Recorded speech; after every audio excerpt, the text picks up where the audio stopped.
আসসালামু আলাইকুম। আপনারা যে পুকুরটি দেখতে পাচ্ছেন, এটি হচ্ছে ২০ শতকের।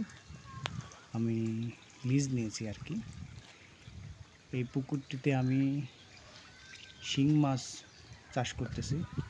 আল্লাহর রহমতে অনেক লাভবানের আশায় আপনারা দেখতে পারতেছেন শিং মাছগুলো।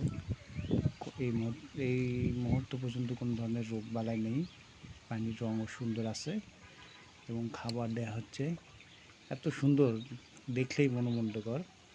আরেকটি কথা হচ্ছে, যদি এই শিং মাছ চাষ সম্পর্কে কেউ জানতে চান তাহলে নিচের ফোন নাম্বার যোগাযোগ করুন। ধন্যবাদ সবাইকে। আসসালামু আলাইকুম।